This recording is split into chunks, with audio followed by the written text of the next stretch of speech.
पैसे देण्यास नकार देणाऱ्या युवकावर एडक्याने हल्ला। संजयनगर पोलिसात 6 जणांविरुद्ध गुन्हा। दुचाकीवरून शस्त्र नाचवीत आलेल्या संशयिताने पैसे देण्यास नकार देणाऱ्या युवकावर एडक्याने हल्ला करण्यात आला। हल्लेखोराने युवकाच्या दुचाकीचीही तोडफोड केली आहे। हा प्रकार रात्री 8:30 वाजण्याच्या सुमारास जुना बुधगाव रस्त्यावरील शांतिनिकेतन महाविद्यालय परिसरात घडला।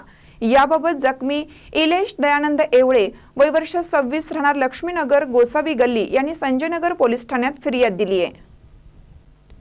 फिर्यादीनुसार पोलिसांनी संशयित पिल्या उर्फ प्रथमेश चव्हाण राहणार पंचशील नगर, रोहित गोसावी, अर्जुन गोसावी, ऋषिकेश उर्फ म्हाळ्या गळवी, तिघेही राहणार वाल्मिकी आवास, जुना बुधगाव रस्ता, गणेश आलदार, अभि आटपाडकर, दोघेही राहणार लक्ष्मीनगर यांच्यावर गुन्हा दाखल केला आहे।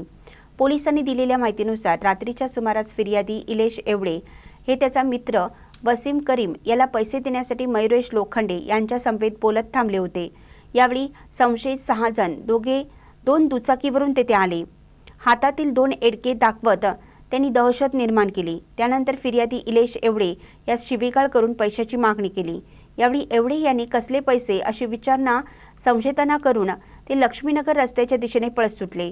संशयितांना घाबरून एवढे यांचे दोघे मित्र देखील पळून गेले।